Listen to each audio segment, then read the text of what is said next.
Ahibati fillah, di masa Nabi alaihi salatu wassalam, ya ketika belum turun detail ayat warisan ini, ada kejadian setelah perang Uhud. Di mana di perang Uhud itu banyak sahabat Nabi yang meninggal dunia. Kira-kira 70-an orang. Jabir bin Abdullah bercerita, Ja'at imra'atu Sa'ad ibn Rabi'. Datang istrinya Sa'ad bin Rabi'. Sa'ad bin Rabi' ini adalah sahabat Nabi yang ketika orang-orang muhajirin baru datang, dia dipersaudarakan sama Abdurrahman bin Auf. Yang dia tawarkan kepada Abdurrahman salah satu istrinya dan setengah harta.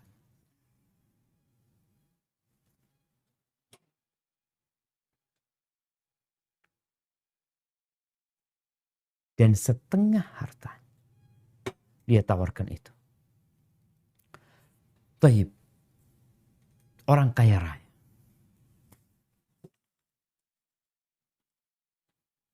Istrinya Sa'ad bin Rabi ini datang kepada Rasul sallallahu alaihi wasallam membawa dua putrinya Sa'ad bin Rabi.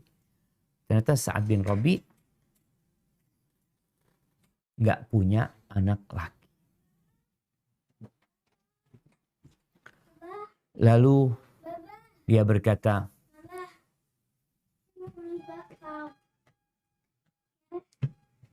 Baba yulqi al-muhadara. فين محفظة بابا؟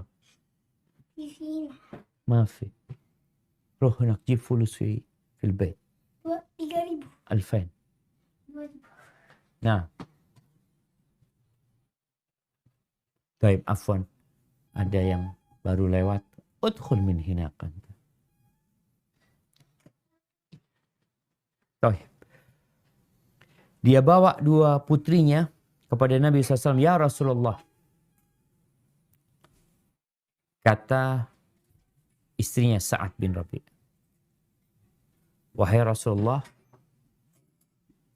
ini dua anaknya Sa'ad. Bapaknya meninggal dunia bersamamu pada waktu perang Uhud. Dan pamannya mengambil semua hartanya dan tidak meninggalkan sedikit pun buat kedua. Siapa?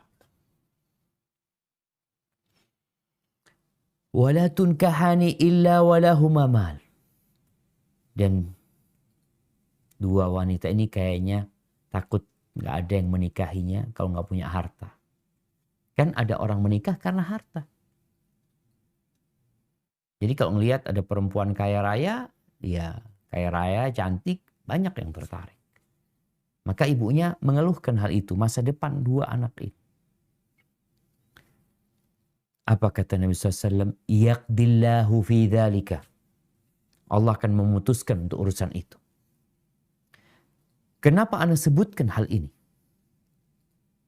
Karena supaya kita tahu bahwa penentuan warisan ini, bagian setiap orang itu, Allah langsung yang menetapkannya.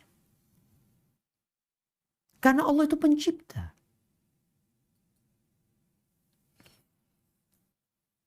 Kemudian Nabi tidak menjawab.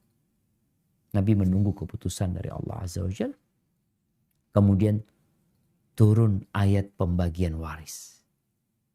Nah, kita akan baca ayat waris ini bentar lagi. Jadi ada surat An-Nisa ayat 11 dan 12 kita akan baca.